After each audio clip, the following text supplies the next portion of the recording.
Hello, welcome back to another 1001 Beers. You must try before you die. Haven't done any of these for a while. I've been drinking a few beers in my stash at work for review and need using up. And now one has come up that I need to use up, so I'm going to review it. This is first brewed in 2005. It's from the United States. In the book, it's 7.8. This one I've got is actually 9.2, and it will go and explain it when I read about it. So this is Gonzo Imperial Porter by Flying Dog Brewery. So let's look at the design.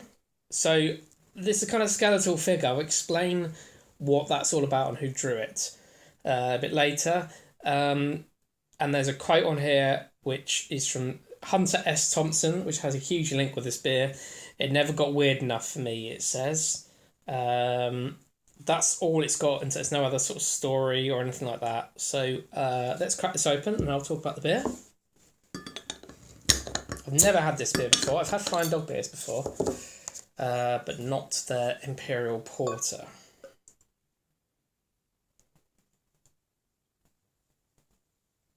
Pouring very nicely. American beer, so there'll be probably nothing in the bottom. Put a bottle conditioning there. Put that bottle to one side. Right. I can smell it already. That's quite nice.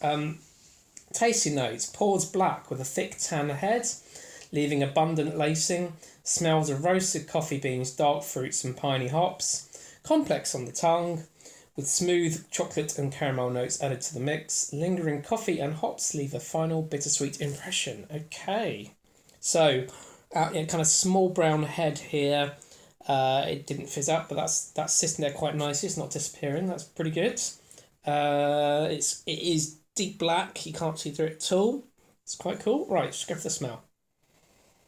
Oh, there is a lot of smell to that. It is sort of huge roasted notes. I'm definitely getting those sort of coffee bean notes. A little bit sort of dark fruits, not a huge amount. I'm not getting the piney hops. Let's go for the taste then. Cheers.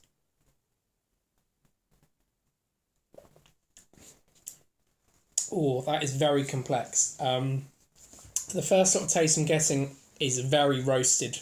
Sort of the roasted malt taste, which you find from most porters. And then it sort of rounds out into chocolate, coffee.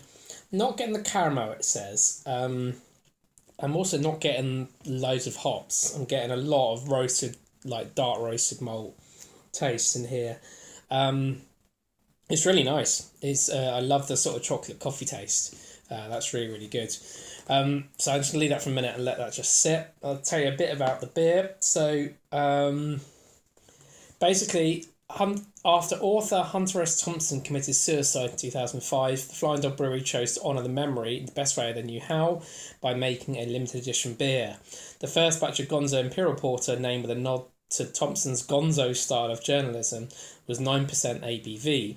It proved popular enough for Flying Dog to make it a regular release, although they did drop its strength to 7.8%. Now that's interesting. They've raised the strength again, and it's even higher than it was when it first released.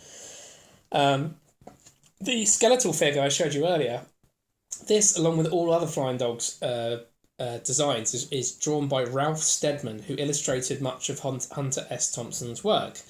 And he began creating the Flying Dog artwork in 1995. So the brewery's been around quite a while then. So this is a skeletal portrait of Hunter S. Thompson. He used to have a voice bubble saying, "Okay, let's party." But it's gone. The speech bubble is gone. I'm not quite sure why. And I don't know. I guess they changed it over time. They got rid of the speech bubble. Says the relationship with Thompson went back to the days when the brewery was founded in Aspen, Colorado, the same town in which Thompson lived.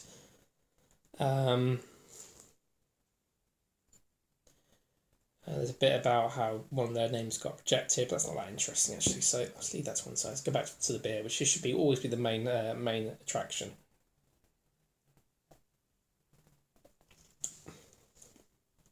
It's a lovely beer, lovely sipping beer. Just very smooth. It's not bitter.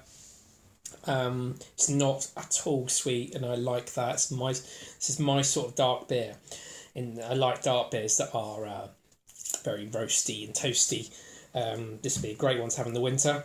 but I think you can enjoy it any time round, any time of the year.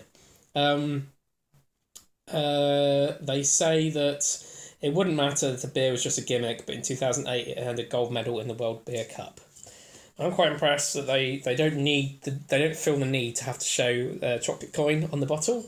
They don't mention it at all. No need to. I think the beer speaks for itself. Flying Dog, I've seen them around quite a bit. You can find this beer in a number of pubs, I think.